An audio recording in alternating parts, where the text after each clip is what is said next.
Hi, I'm glad you are here again, and let's start the discussion. Today we'll be discussing about the perfect work ethics, because generally businesses, organizations, multinationals all have a problem they are solving, and because they solve a problem, they are in existence. Because the definition of a business is that a business is the art of buying and selling, knowing that your product or services will continually be needed by clients or customers in exchange of money for value.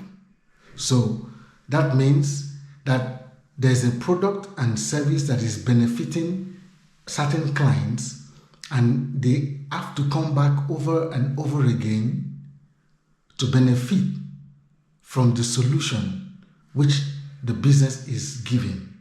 And so every business, like I used to say, solves a problem.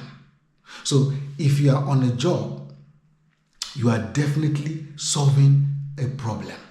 But most of the time, people don't see it as a problem-solving encounter, because they believe they are working for the money. So because they are working for money, it doesn't seem to them as if it is a problem-solving encounter. So if you are in a business, on a job, I'm telling you straight today, you are solving a problem. So you have to understand that from the onset, that you are solving a problem. And Pareto principle says 80% of output requires only 20% of input. So if you are a worker in an organization, you need to understand that all you need for your productivity is 20%. Guess what? The 20% produces 80%. So it makes your job so easy. All you need to do is look for the 20% you need to do to make your job effective and solve the problem you are supposed to solve. And the 20% takes care of the 80%. You don't need to do 80% job to get 20% result. You need to do 20% job to get 80% result. That is remarkable. And that's Pareto's principle. 80% output requires only 20% input, and that is phenomenal. So if you know that and you're on a job, what are the perfect work ethics? Let's go straight to it. Number one, never work for money. Never work for money. Money depreciates in value. In fact, most of the time, except for countries that are able to maintain their exchange currency, against the dollar. Some countries are able to maintain the currency against the dollar, but it doesn't affect or it doesn't maintain the stability and the value it exchanges in the market. So because products are always increasing in price.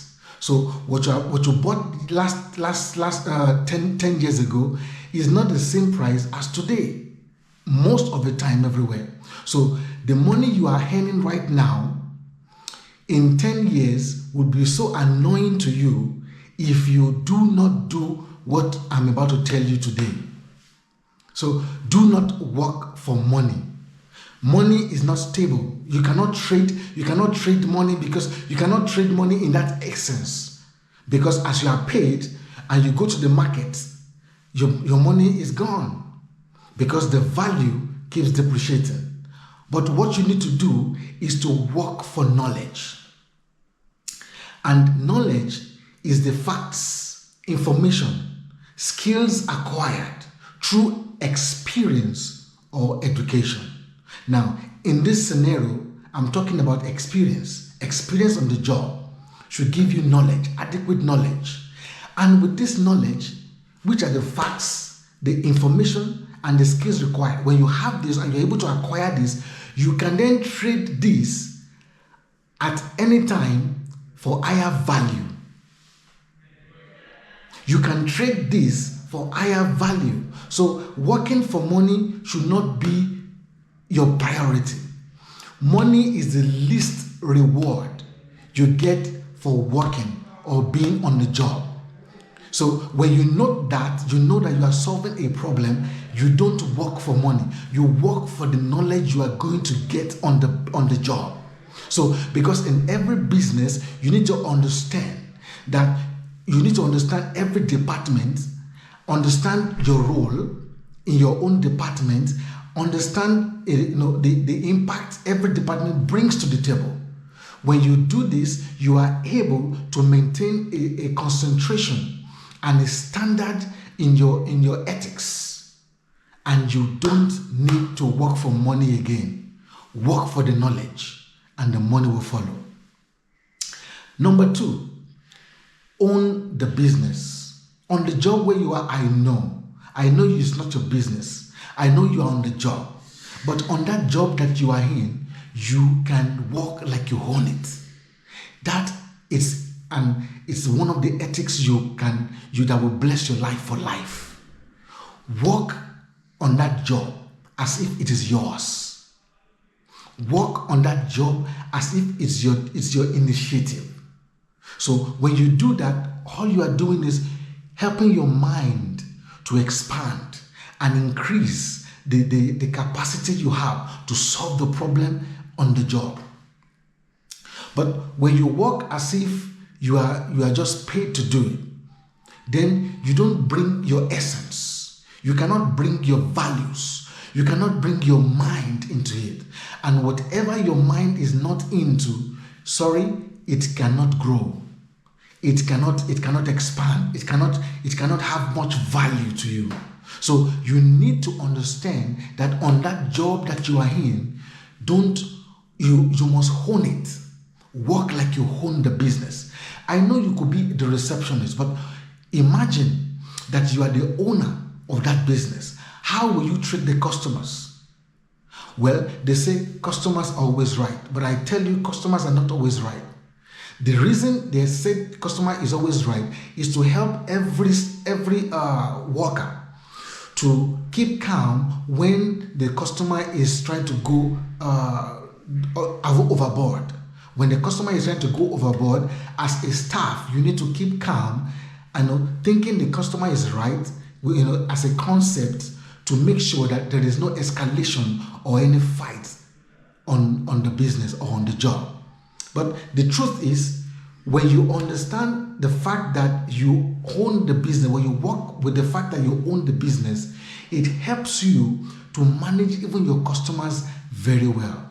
You'll be able to manage your customers with good relationship, with good communication skill, because all this comes to play when you are on the job. So work like you own the business. Even if you are just a manager, of a particular sector in the company, work as if you own it. It gives you a broad mind to know the do's and don'ts, and then even to think beyond your given scope, and that helps you and gives you the grace to be able to do the job well, make effective impact on the job. Because what's the essence of being recruited if you cannot make any impact on the job? And guess what? The managers of the company, they have the right to hire and fire. So you don't want to be fired all the time. And if you don't want that to be, then you need to work with that concept. Number 1 is don't work for money. And number 2 is work as if you own the business. I believe this has blessed you. If it has blessed you, please subscribe, like, and share. My name is Dari Drujaye. Next time I come your way again, remain focused on the bright side of life. Thank you.